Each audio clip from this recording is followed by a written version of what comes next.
Ku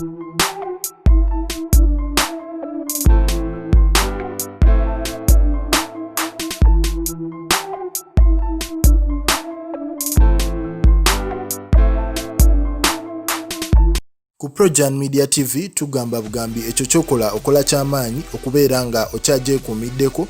Yes, omwami amanyiddwa nga DJ Nimrod, ono tubadde tumumanyidde okubanga y'omu ku ba distributinga emmere eri abayimbi ne ba DJ ab'enjawulo, era nga kigambibwa nti olunaku olwaleero akwatiddwa poliisi ku nsonga ezigambibwa nti abadde amenya ekiragiro ky'omukulembeze ekya social distancing, era nga guidelines ezo abadde azimenye olw'ensonga nti abayimbi bangi oba abantu bangi ab'enjawulo ba DJ abavaayo ne basobola okubanga bakima emmere ne bakozinga commotion ne basobola okubanga bamenya ebiragiro by'omukulembeze. So DJ Nimrod abadde avuga emmotoka yeeno nga agenda ku buli muyimbi, naye obuzibu obaddewo nti bavaayo ne babeera mu crowd nga abantu bangi, ekintu ekitakkirizibwa poliisi.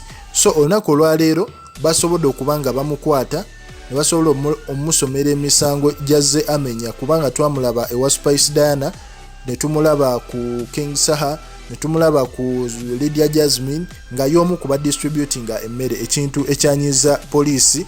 So olunaku olwaleero akwatiddwa, era kikola kibi nnyo bambi ekyokuba nti yakwatiddwa naye nga ge mateeka. Commentinga, likinga, subscribing.